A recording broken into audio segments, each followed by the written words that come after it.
So welcome guys. Today's class is going to be a bit different. Instead of having a Jazz Lincoln Center orchestra member, we have someone new, a very special guest. Um, this uh, this is Jonathan Kelly. He's a music supervisor that works with us at Jazz at Lincoln Center. He's going to discuss best practices for composing and arranging and share his expert tips for finale users. My name is Chloe. I'm the video editor at Jazz at Lincoln Center. For those of you who are new to how we do this here, Jonathan's going to talk for a bit and then we'll open it up to some questions. When it's that time, I'll jump back in and explain how to ask a question.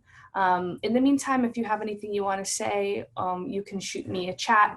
I've made the chat private, so you can only message me. So feel free to use that function if you need to. Thanks again for joining us, and I'll turn it over to Jonathan. There you go. Right. Thanks, Chloe.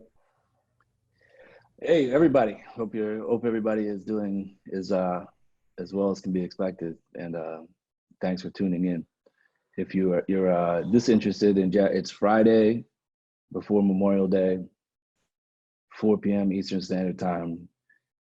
You're here, so let's do it. I work with Wynton as a copyist, so the majority of my time I spend using Finale, and Wynton is still kind of like he's old-fashioned, so he does a lot of he writes his music by hand and then gives it to me, and then I take it from there and make a score for the conductors, and then once kind of that's reached a kind of maybe pass that back and forth a few times and edit it, and then we make the parts for each individual musician. So and then there's more editing.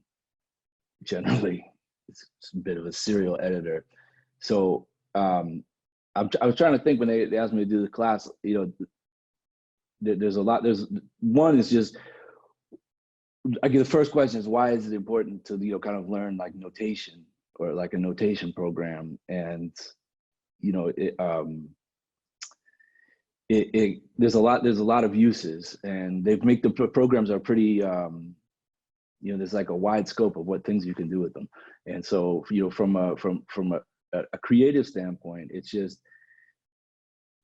the better you are at using, maybe a Finale or Sibelius or any of the notation programs, it's kind of just the easier conduit for you to get your music out. And it's definitely faster than trying to handwrite. And then if you're, you want to share your music with anybody, notation is still the fastest kind of way to do that. Like I played in rock bands, and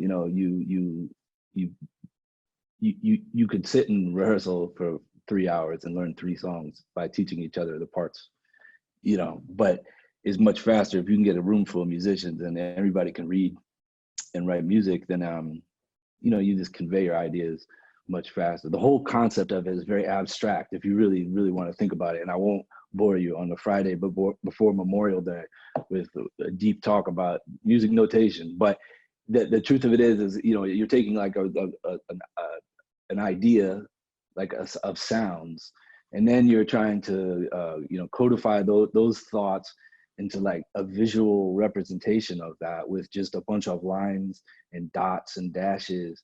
And it's kind of, when you really like chew on it, it's like pretty miraculous, that from all these years to now, like we can all still communicate in this fashion. So it's useful at a variety level. It's not just for classical musicians or just for professional musicians. If you need to get your songs out that you want to play at at your church or with your friends or whatever, it's just the fastest, easiest way to do it. And beyond that, then if you are a student or and you're a composition student, you have to be able to, you're submitting your stuff, you want to go to school or you're going to awards or get people to play your music, you have to have some proficiency. And just like all of the proficiencies that we have, whether we play bass or whatever we do, you had to learn how to do that. and it takes time and it takes practice. And if you don't kind of have a basic understanding of how to use the programs, it's like kind of creating a wall for yourself of creativity. You've got these ideas and you want to be able to share them, but you can't. You sit down, you don't know what it's just all Greek to you, and then it just stalls kind of your creative process. So I also, there's a lot of different programs you can use. I use Finale. They don't pay me, I'm no shill, but it's kind of the most robust and comprehensive of the programs. They all kind of have like their good points, and some people have the general gripe is Finale is like a little like less user friendly from the start, and Sibelius is a little like easier to get into, and I agree with that. But for the like kind of big picture of if you're writing orchestral music and jazz music and choral music, and like avant-garde music where you might need a whole different kind of palette of symbols and whatnot. Finale just kind of has the most comprehensive. But I mean, whatever works for you is going to work for you. But it's just for us for me to talk to you all. That's what program I'm using, and I'm using a Mac, which makes some difference in terms of if I'm telling you things throughout this talk, and I say I might tell you a shortcut, that's on a Macintosh. So if you have a PC, the shortcut might be slightly different, but my goal isn't to teach you all the shortcuts. My goal is to teach you that there is a shortcut.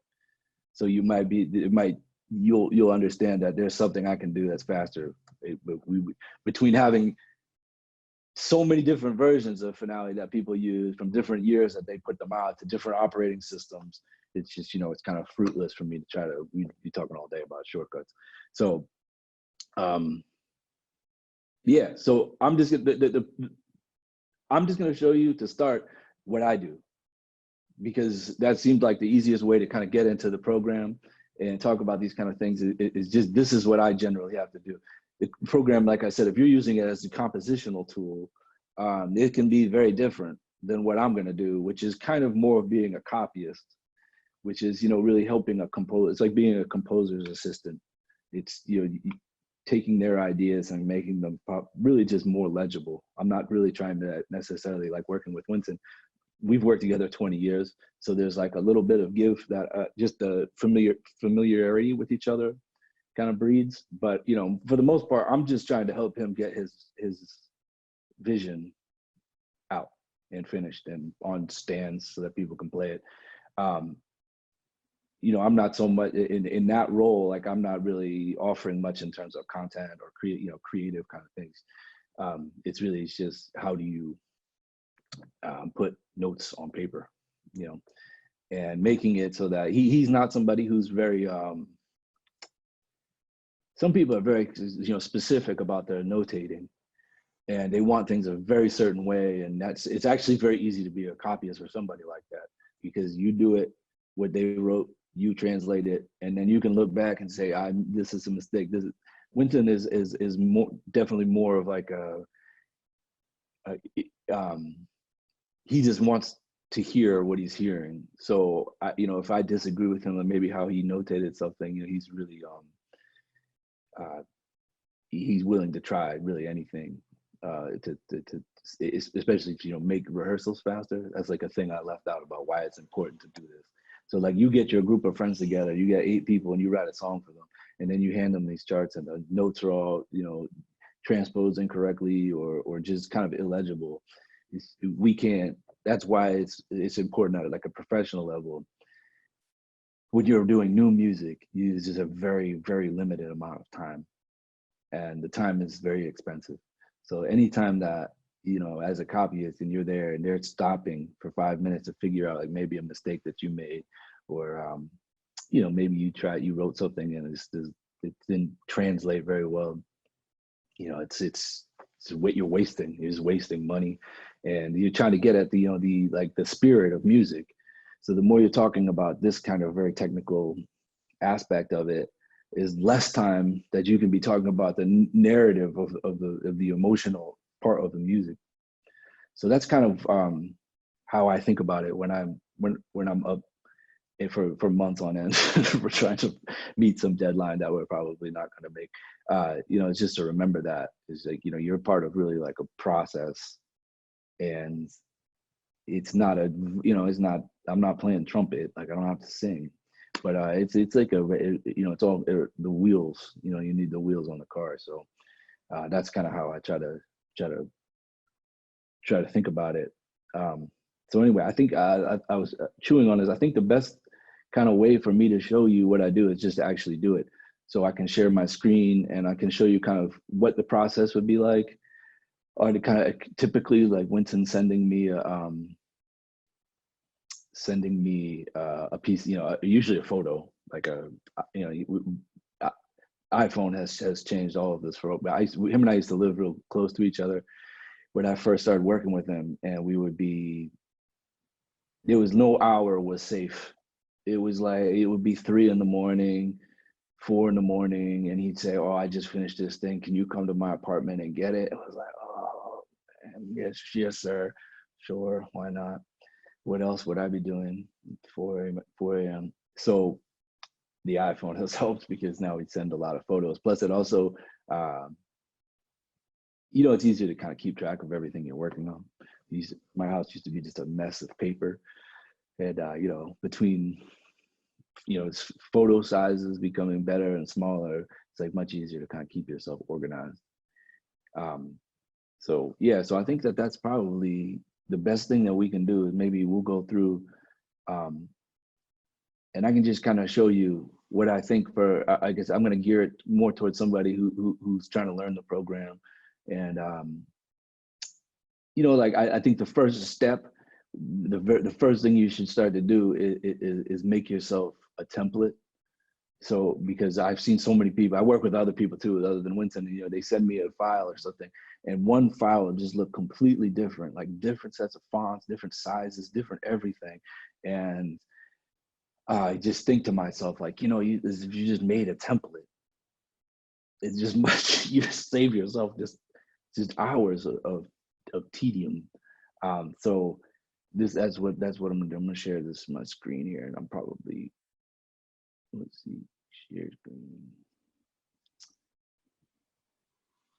All right, there we go. So this is kind of my generic template. This is actually what I use. Hey, Jonathan, we don't see it yet. If you want to try again. Uh-oh. There you go. Uh-oh. Thank you, Chloe. This is why she's here, because I don't know exactly what I'm doing. Okay, so yeah, this is actually my template that I use for the JLCO.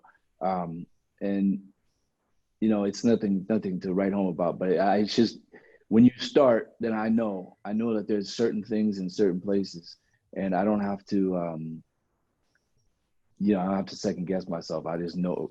And a lot of this comes from, if you're working for an organization like Jazz Lincoln Center, there's just some history of how they want music to look and whatnot. So some of that's kind of out of your control, but as just a you know, a young composer or Hey, you know, Jonathan, just sorry to interrupt again. We're just seeing yeah. just so you know what we're seeing, it's just a blank white screen with the little toolbar on the side.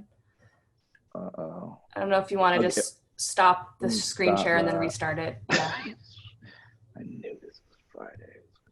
It worked before, we promise. Yeah, all right, let's see. There it is. Boom. Boom. Thank you. I'm so sorry.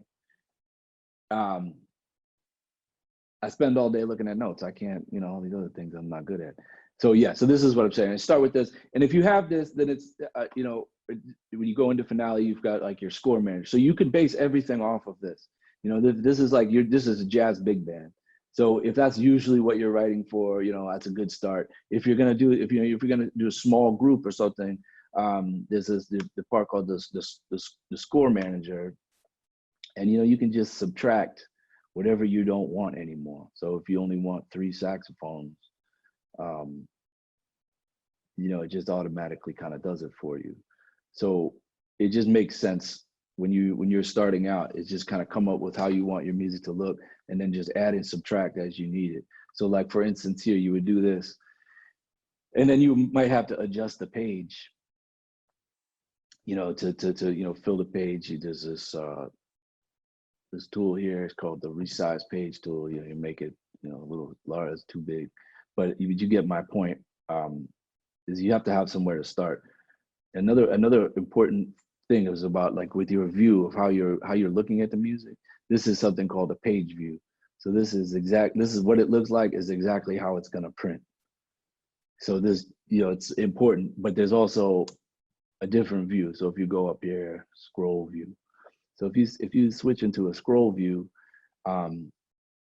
it just has it all in like one continuous, one continuous screen. So it's not by pages. The thing about this view that's important is, like, I can add another staff, like, let's say, almost like you would say, I guess, like a junk staff, like somewhere where you can do your work. Like if you're writing music, add this, but you can hide it from the page view. So this is how I get a lot of stuff done. I notice a lot of composers are doing this more and more. So I can add instrument, go add a piano with no staff name, and then so now down here, if you see the bottom of the screen, there's just a blank, couple of staves, and then I can, using the staff tool, you can force hide the staff, which means, well, you can actually have several options, but in the score only, now that staff and this other one, staff 17 and 18, we'll be able to use them in the scroll view, but it won't mess up your page, right? So especially if you're composing, it's really helpful, right? Because now you don't have to have two different files, or have something like every time you edit the music is messing up something else that you already did or input. So I think this is it's a good way to be able to do this. So this is, I think this is the best way for me to show you is, I can show you something that Wynton sent to me, like what it would kind of appear. So let me just, so this is like so I think I have to share my whole screen though, right? Stop this sharing. Is it Chloe, can I just share just the desktop screen? Is that going to mess anything? No, Okay. You can do that. Okay, let me just try it that way. Then I can get everything on here at once. So share the screen, desktop 1. Okay, is this working now? Yeah, we're seeing the finale, and we're also seeing like a PDF. Yeah, exactly. So this is what I would do. Like I have a setup that I use I have like one big monitor, and then I have my laptop hooked up to it. So this is similar to what I would do. I have one on one screen, one on the next, but so this piece is actually a good example. This gives us like some good stuff to work with. But this is what I get. So he has like superb like music penmanship. This one was I know what this is from. This is from, they were on tour. But he, it's never really a problem with, he's great at writing. He has great penmanship, actually. It's really easy to read. Sometimes it's unbelievable actually how fast he is. So a piece like this, like I might start, like if all of this is like just, these are all trombones right here, this top line. So like I kind of said at the beginning, there's a million ways to use the thing, and they're all valid. So you can use a MIDI keyboard and play things in, but I don't really do that because when I started working with him, I was always traveling, and it was just like one more piece of gear that you had to bring with you. Then there's like a simple entry kind of palette where you click on a note, and then you click on the staff and add the note. That's just I couldn't use that. One, it's slow, but two, it was like nauseating to be on a bus and trying to go back and forth and have to be so exacting. So I started using the speedy entry, which I find to be the fastest. I know a lot of other people who do this use the MIDI keyboard, but I'm also not a great pianist. So maybe that's part of it too. But I always found that I ended up correcting more of my mistakes using a keyboard than I did if I just looked at the notes and used speedy entry. So yeah, so this is a good example because this music's pretty simple because it's all like one choir, it's just the trombones here. So if you can see down in this all the note heads respond, like there's all the keys of your keyboard, of your computer keyboard, are allocated to something. So the numbers in this case, when you're entering notes, are rhythms. So the quarter, like, so 5 is a quarter note, 6 is a half note, etc. 4 is an eighth note. So that's still how I do it. I use one hand. I use the up and down key, the arrow keys, which that used to be easier too. If you have a desktop and you have like remember these just have like a number pad separate, that makes it even easier. But with laptops, they got rid of a lot of that. But yeah, I use the arrow keys and the numbers. And so, so right now I have speedy entry. You can set it so that it's, yeah, so I'm not jumping to the next measure, right? This is good. So in this case, you can enter a lot of stuff. If I make a note mistake, like, nobody telling me.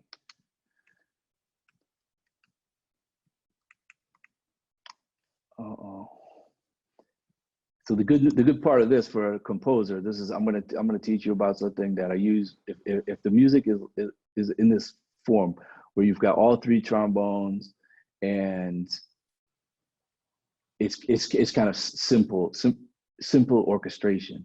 So there's not like voices crossing or like, in some of these instances, especially someone who's kind of like like Wynton has like a really kind of wide palette, like harmonic and orchestrational palette, and he'll write voicings that are kind of abstract in that, like maybe there's a clarinet in the middle of the trombone. That kind of makes things a little more complicated for the tool I'm about to show you.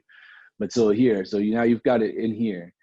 So you get your the pointer tool and highlight it, and if you go up to utilities, there's something called explode music. So this is basically, it's going to take,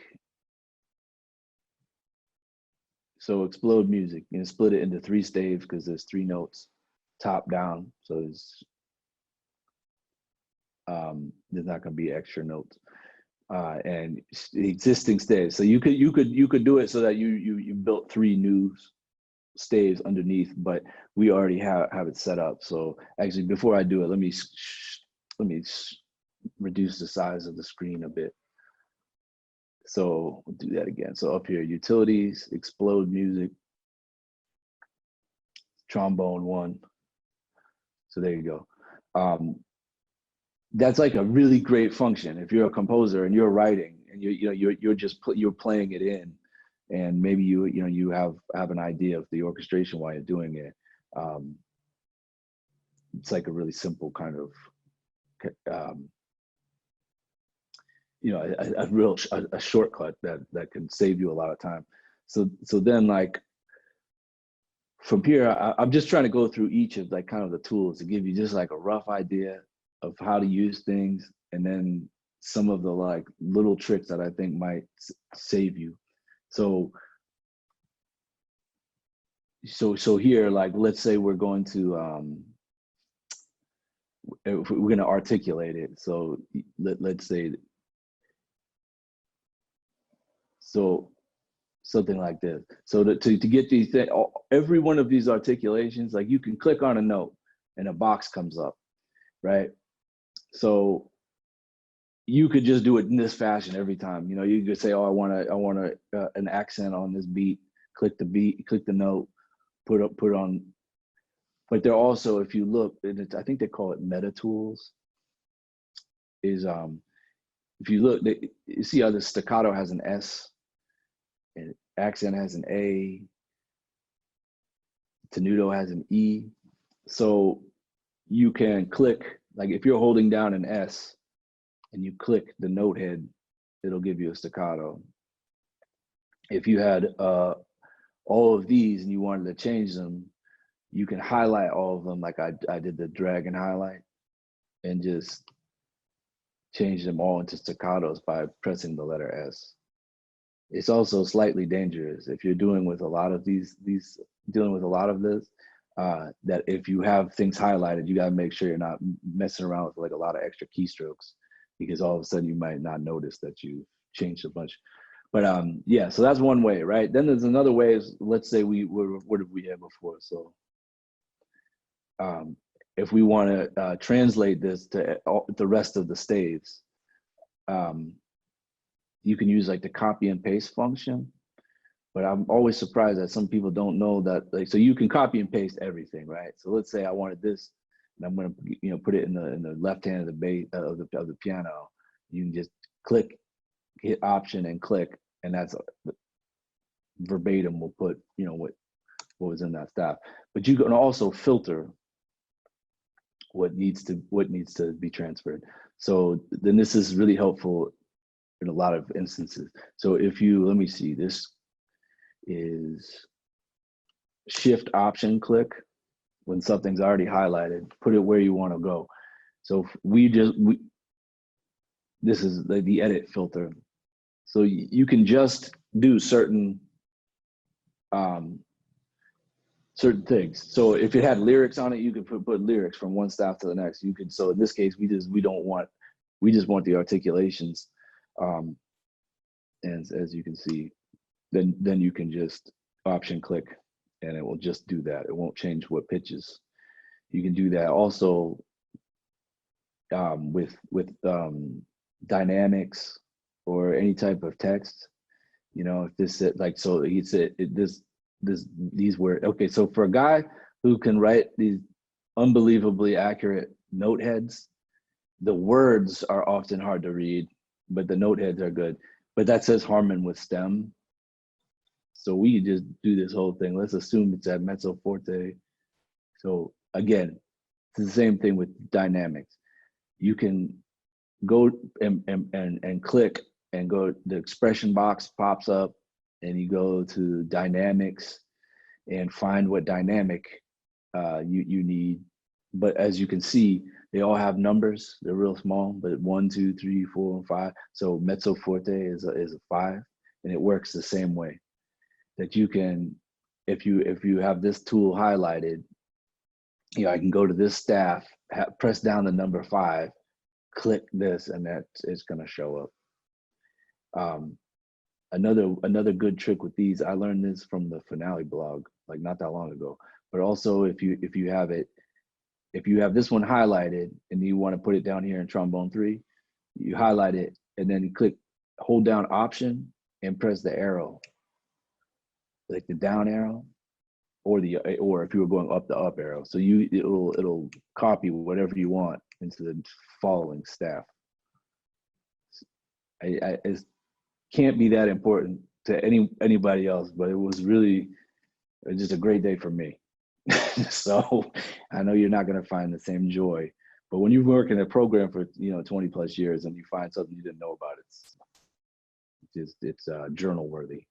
So yeah, so we can do all that with this filter, and this is going to be like very useful. So you do that and you say, okay, I want all the markings, so now it's not going to work because I already did all the markings. But yeah, you can just do bit by bit, just the pieces that you want. So we want the articulations. If there were chord symbols on top of it, you could do that. Expressions, anything that's written. Oh yeah, I know what we were gonna do. We were gonna write Harmon with stem. So technique text, Harmon with stem.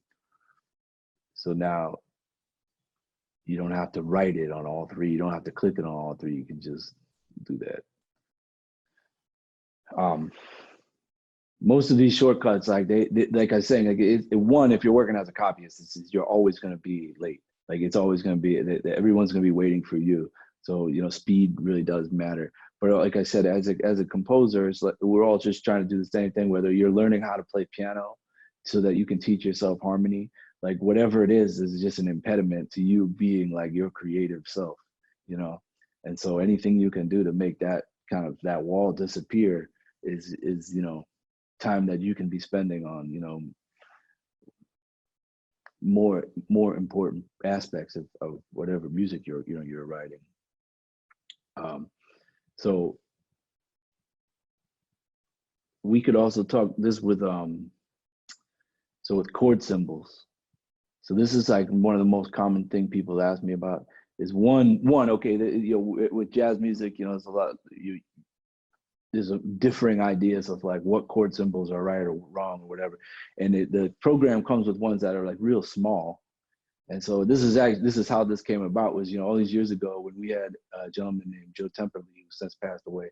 He was in the band. He was in his 80s, and we were at a rehearsal one time, and he came up to me in the middle of the rehearsal, and he was Scottish, and he was like, "Who can read these damn chord symbols? They're too small." So then I started all the music of that era. You look back now as these giant, you know, 20 font chord symbols. That was for Joe.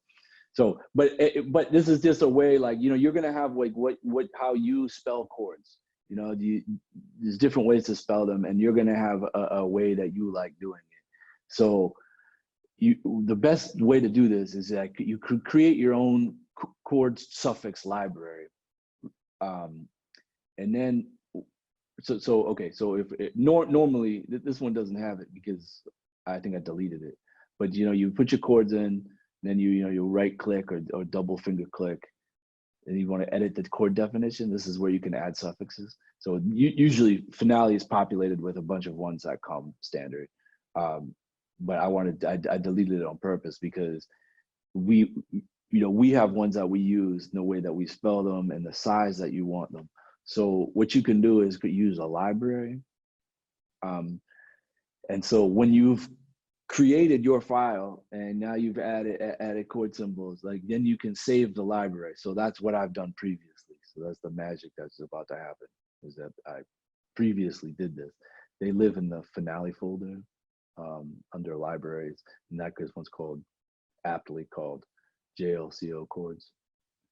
So then it'll populate this box with the ones that I use. So for some reason, it's like one of the least kind of intuitive functions. And I've talked to them about it to no avail. But for whatever reason, they're tricky. Like when people, so this is why this makes sense. So then you can kind of make your own library. This is how, you know, for the JLCO, this is how we spell, you know, a major 7 sharp 11 chord. So instead of like then if you have some kind of like abstract alteration that's not part of your library, it's much simpler to just fix it. So like, let's say like somebody wants a major 13 chord with a sharp 9. So you could just duplicate this one that's a sharp 5 and then edit it, you know. And up here, why was it? So change the 5 to a 9. You know, it kind of gives you like a uniformity, because a lot of times when we're working with like you know, different guys in the band all have like it's always just, it's like the chord symbols are like almost universally a disaster. Or they'll be calling a chord, you know, they'll mean the same voicing throughout a whole song, but they'll have it spelt differently, you know. And it's just like I said, this is just like, to the JLCO, maybe it's not that important. Like they just figure it out. But you know, for the rest of us, us earthlings, like, you know, the more consistent you can be, the better, right? So, and this is a faster way than if you wanted to build the chord from start. So then what I would basically, how I did this is I just went through, and every song we did, if I added a new chord symbol, then you save the library. So you then, but when you're done with the file, just, resave the library. You can do it with a bunch of things. Like if you're making, maybe in like more modern kind of music, if you're making like different articulations, that are graphics or, yeah, you can save the libraries of many of the different things. You can save your document options even, so that like when you reopen a document, then you can load the options and it'll get close to what you're used to looking at, and the views and stuff like that. So yeah, so you would just go up to chords and fretboards and just save the library, and there you go. Then you would have it for later.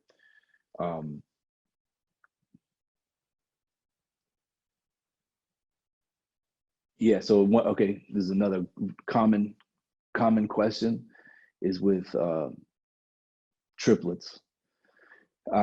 So if you're in speedy entry, there's a triplet tool, right?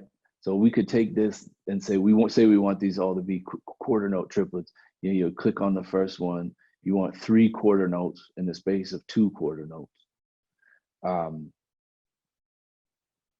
But great, we did it. But if you're in speedy entry, it's just stopping what you're doing, switching tools, things like that, all kind of slow you down. So in speedy entry, there's an option to do it, and that's you hold down the option key and then press a number. So it doesn't have to be triplets, right? It can be any bracketed kind of number of notes. If it's 5 against 4, 7 against 5, whatever you want it to be. So option, and then the number of it. So let's say we want 5/8 notes in the space of 4. So option 5, and then start spelling the 8th notes. So that's that correlated to the number 4 on the keyboard. Voila. 5 against 4. Everyone's gonna play it as 3 and 2 anyway. But that I find that a lot of people have problems with that. And that's also if you're ever writing a passage, say you have like a cadenza sort of passage where it's rubato, it's a fermata, and then you want them to be able to play this kind of long passage, but you don't really want to break it down into extra measures. You just want it to fit into one measure. This is how you can do that, because you can do all of this, and then let me show you an example of what I mean. So this isn't 4/4. So we've only got space for eighth notes theoretically. So it's going to tell me I put too many beats in here. But then I'm just going to say leave the measure alone. So now if you go and use this tool, I think I put, how many beats did I put? 1. Oh, I should put 1 more.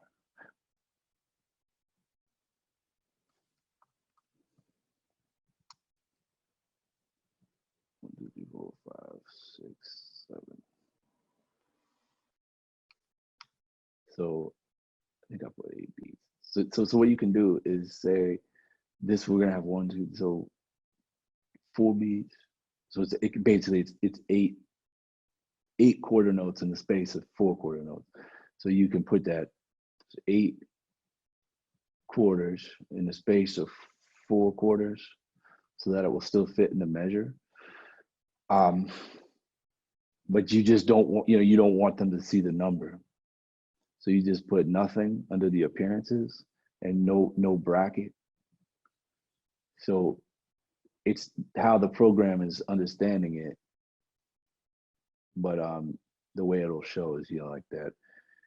This is another one of those fun things that took me, like there used to be a different way to do it, where you would change the time signature, but then hide the time signature.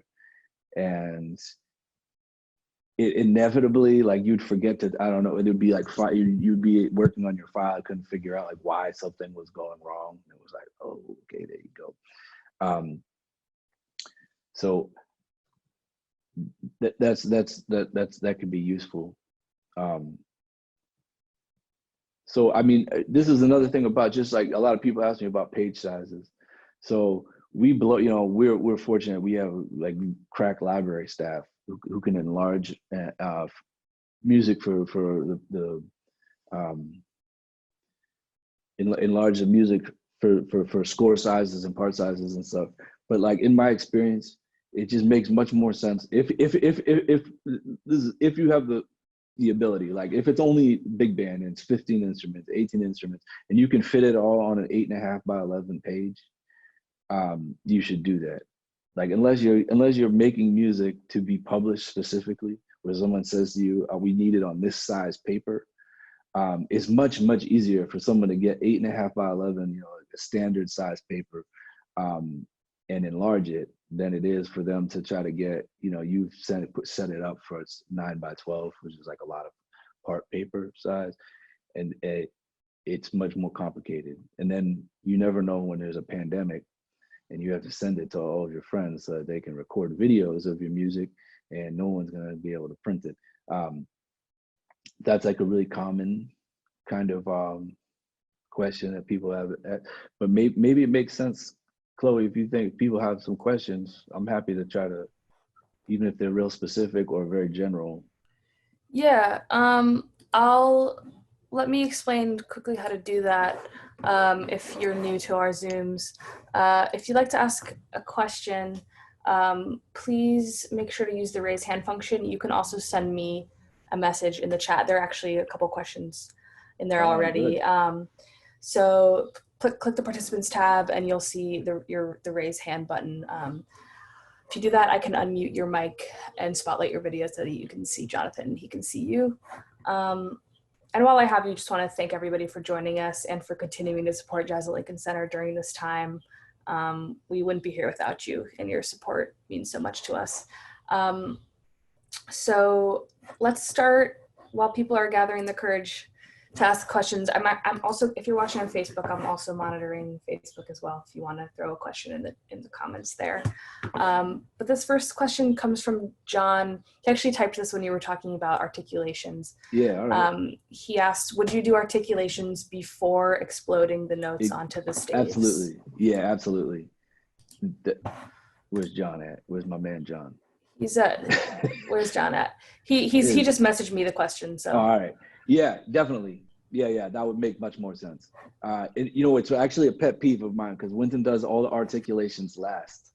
So we write all this music out and then I send them a score usually, especially we've mostly been doing like orchestral works for like the last, I feel like almost decade. I mean, it's this violin concerto and a couple of symphonies and where, you know, we could do a whole talk just about this, about articulating music and, you know, kind of the level of detail that you want to bring to the paper. You know, how much is enough. I think when him and I started, or I started working for him, he was already, you know, writing a lot of music. He didn't really articulate things that much. And then we would go to, you know, these symphony rehearsals, very, like I'm saying earlier, very limited time frame. You know, you got 6 hours, sometimes maybe 9 hours. If you've got like a long piece to rehearse, you might get like a day and a half.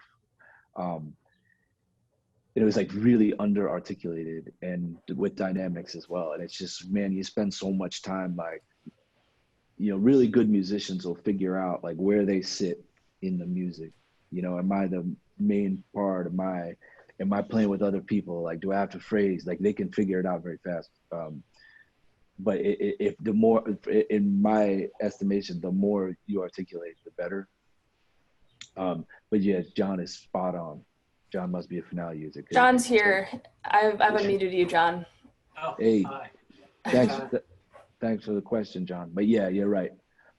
That's how he does it though. So we'll go through the whole score and then I'll, you know, maybe print it for him and he'll go through with red pencil and just mark all the articulations. And I've always said to him, like, man, if you just did this the first time, I wouldn't have to put it on 40 different staves. And, you know, I know, and the whole exploding thing and the control shortcut is a delightful shortcut because doing the articulations is just like the bane of my existence. So you'll be one of those people who, when the last finale update came out and they had the stacking of articulations, and It's interesting because I know some of those guys pretty well, and whenever I come to them with a problem, it's like the problem I'm asking about it is affects like 0.01 of users. Like most people don't use it at kind of a level where they're thinking about harp parts or kind of things that are they're writing songs and so but man, when they came out with that the articulation kind of update, I know it probably affected nobody, but man, I was jumping for joy. Nice. But we can do if we're gonna do more of these classes, like maybe I'll we can get like very specific about like what people are interested in, and how I can kind of, because like I said, the program uses there's very different applications. If you're writing music, if you're sequencing music and then dumping it into the finale via MIDI, is a very different kind of class and discussion than if you're just trying to put a lead sheet down, so that you can sing a song with your friend. Not they either, they're both completely valid, but let me know. We can. Well, and the chord suffix is a golden tool too, because Yeah. you have to deal with exactly what finale gives you, and to have your own library of suffixes gets beyond what finale will say that they will allow you to do. So that's a great trick too. Thank you. Yeah, absolutely. Yeah, that's always been a kind of, I can never understand why you can globally change the fonts, right? In Right. finale, Yeah. like you can actually search and change fonts, but it won't affect your chord suffixes. Yeah. So if you decide that you need the chords, but there is this one tool, maybe you probably know this one. John seems like an expert user, but let me share my screen again. Is that working? Yeah. Yep. Oh, I got it. I figured it out now. There is this thing up in the document options. So this is one of those. So a lot of times, if I'm getting a file from somebody, and then half the problem, if something's not looking right or is trying to diagnose, like what did they do that caused the computer, the file to do, look a certain way. And this is one of those. Is I had all these chord symbols that look so funky, and this is what the person had wanted them to look bigger. So there's some way if you go into document options and under chords, and you can scale the size of the chords, but it doesn't really work. Because it's just like the proportionality of the sizes don't always work out. So, but man, this took me a solid 10 minutes figuring out how did this one guy get his chord symbols look right in the suffix box, and the fonts looked like they were supposed to work. But yeah, Joe Temple, he changed it for me.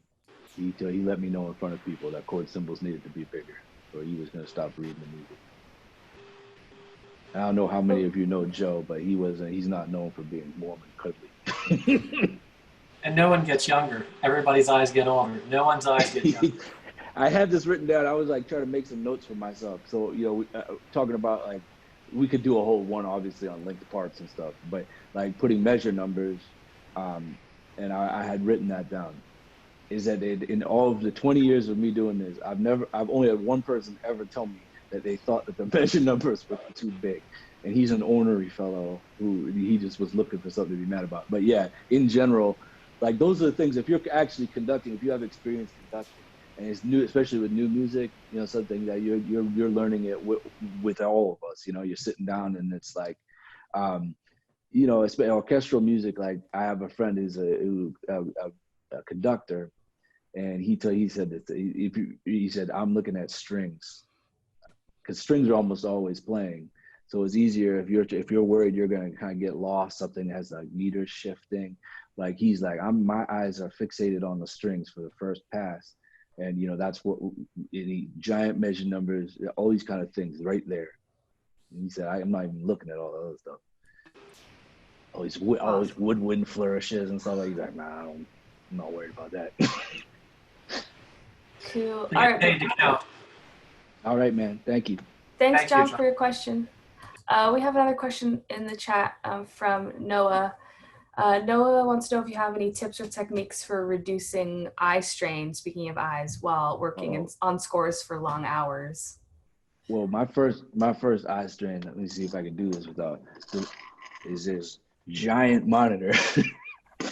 But in all seriousness, it's a problem. Um, you find yourself. Are you in here? I like talking to humans. Is Noah here? Noah is here. I think You don't have Noah's. to. You don't have to talk. But yeah, you find yourself like one is that you just need to take breaks. I know there's a lot. I'm a big fan of the human brain, and there's a lot of studies and stuff that show, we really, you can only really concentrate on stuff for a certain amount of time, and you have to take breaks, and it's healthy for everything. And I just recently, like I always had kind of like, I couldn't read great. My vision's been pretty good, but it's getting worse. And it was like it started to get noticeably worse. But so that you have to take a break. Also, you find yourself like when you got your heads in a score, and it goes from day to night because you're just staring at it. Put the light on. Like that's my advice, because you end up finding, like, if you're really concentrating on something, that the hours kind of go by fast. Okay, so that's another good point, because I was gonna say, for like, if you want to practice getting good at like doing this, is find like a well engraved score and just try to copy it, right? Just like get a page of like a new score, like something new, because a lot of the old, in olden times, like, I'm definitely not going to bore you with this on Friday, but like, they're engraving, they had very little paper and ink, so like all those scores that we all grew up as instrumentalists looking at, they're small on purpose because they're trying to save money and paper. This kind of goes to like, what are you doing your music for? If you're doing your music to get played at a concert hall, like, it has to be legible. So there's definitely some truth to, like, you want the music kind of situated in a way that's easy to read. You don't want it like, spaced ridiculous. Like, sometimes I see people who stick to like, oh, they only do 4 bars or something on a line. And it's like, well, if it's all whole notes, like, it actually just adds, 2 pages of paper to the part where you could. So I'm getting off your thought, but it struck your question struck me, because it's the visual representation of the music you're trying to play. So like, eyesight's important. Like, it has to be clear first of humans. Like, you have to be able to see it and be able to know that's a C. I'm dealing with one orchestra member who's getting older by the minute, and I'll leave his name out, but he can't see at all. And he's starting to really, really ride me about it. So, and he edits his music a lot, so I'm sending him scores constantly, and I keep telling him, like, if I make this any bigger, your scores are going to be, 700 big. I have to have a UPS freight delivery to bring your scores to your house. So, but that's a good question, but I noticed that for myself, that I lose track of time and everything. And so if you, just resituate yourself. Thanks for your question, Noah. Oh, man. Guys, don't be shy. Just raise your hand if you have a question for Jonathan. If not, I can talk more about that, about the lack of paper in the 1500s. well, Frederique said in the comments, she's talking about a couple of other programs than Finale, like some with pencil, like Staff Pad on Microsoft. Yeah. One on Mac. I don't know if you have any. Yeah, I have some thought, like, whatever is gonna work for you. Like, if you're, that's what I'm saying. Like, I'm not. I've done stuff for Finale, and they've interviewed me and stuff like that, but I don't work for them. Like, sometimes the program works great. Sometimes, there's things I wish would be different. Just in general, for like what I'm doing, which is not so much composing, right? It's mostly in like copying. So maybe I would feel differently if I was coming at it from like a composer's perspective. But in terms of, the kind of malleability of Finale, that you have the options to change a lot of things. It might mean nothing to 98% of the people who are using it, but in the few times, like, maybe next time I talk, I'll show some examples of like some really like kind of wild copying, like where people wanted me to do graphics and stuff like that. it's just been my experience that kind of the small, like the other programs don't allow so much of that. But I think they're starting to. I mean, it seems like I can't remember the name of the one, but there's one that's been making a lot of headway. You know, but they all have. I think they all have their good points. Absolutely. Well, while some brave soul is going to ask a final question, I just want to take a second and let you guys know that, well, first of all, to thank Jonathan for being here with us today on this Friday afternoon. We have a bunch of free live events coming up, guys, over the coming weeks. More masterclasses, conversations with members of the JLCO, question and answer sessions with Wynton, live performances, all types of stuff. Our next JLCO masterclass will be with clarinetist Victor Goins. He'll be teaching a masterclass called the Ellington Clarinets. Victor will discuss and play samples of the great clarinetists of the Ellington Orchestra: Rudy Jackson, Barney Biggard, Jimmy Hamilton, Russell Procope. We'll be broadcasting that live on Wednesday, May 27th. So there will be no masterclass this Monday because of Memorial Day. And that'll be here on Zoom and also on the Jazz Academy Facebook page. You can continue to check out all these events on Jazz at Lincoln Center's brand new online hub at jazz.org. Finally, just want to say thank you to everyone for being a part of the community. If it's within your means, please consider making a donation. Jazz at Lincoln Center is a nonprofit organization. We're committed to entertaining, enriching, and expanding a global community for jazz. We are so grateful for any contribution of any amount, and to our supporters and donors, we can't thank you enough. If you have any final questions, I got a couple of things I have to say then, because I wrote a couple of things down about you, like things that I thought about that are important, and I'll keep it short. I know everybody wants to go, but first is proofreading. Is like all of us think that we're right. What we're writing is right. So, you know, no one ever writes something down and thinks that it's not going to be correct. So, you know, I always find myself, even in the worst possible moments of like being incredibly late, you know, orchestra waiting on stage, you're backstage printing stuff, you know, whatever it is, just proofread. Just do it. Everybody hates doing it. Just do it. Beyond that, like one way that I wasn't really trained, like I met Wynton and I played bass, and he needed some help on some music, and I you know, I had never taken it. Like I went to school for a year, but I had never studied classical music or anything. So one thing that how I learned about orchestration is that don't ever write down something that you don't know what it is. Like a symbol, like you know, like an articulation, you know, any type of indication, a tempo indication, like whatever it is. If you don't write it down if you don't know what it means. Like go find out what it means. Because then after, you know, you work for a bunch of years, then, you know, you'll have kind of filled that gap of your knowledge. Because even if you went to school, even if you study scores all the time, there's so much, especially idiomatic notation for like a specific ensemble or choral music. I had to do a choir thing. It was like, I felt like I had never looked at music before. It was just, you know, it's just, so, you know, just that's, I think, like some good advice. Just make sure you know what it is. You don't write it, just because otherwise you're gonna look stupid too if you write the wrong thing. Like sometimes I've seen that happen where people thought it didn't make sense for that instrument, you know, or wrote too low for, you know, any of that kind of orchestrational kind of those.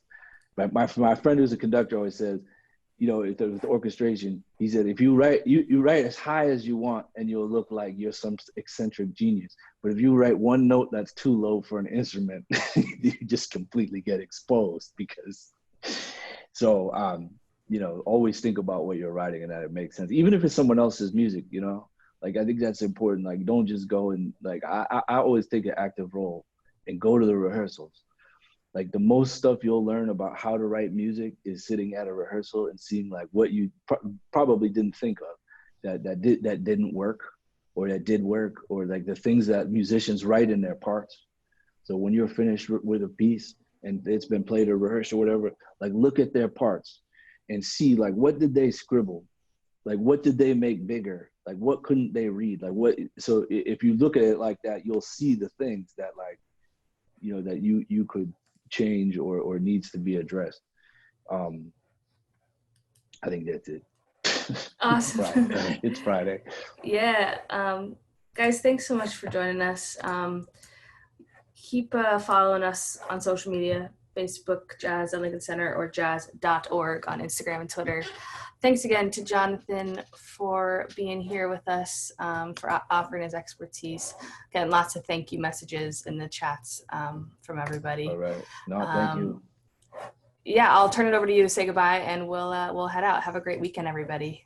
Yeah, stay safe. I appreciate everybody coming in. We'll do it some more. We can even, like I said, we can kind of come in with some focus, and we can all learn stuff because it's just good to hear everybody. Good to see and be seen. Absolutely. All right, guys. Take care. Memorial Day. Yes. Have a great long weekend. Bye-bye. Thanks, Jonathan. Thank you. Bye-bye. Bye.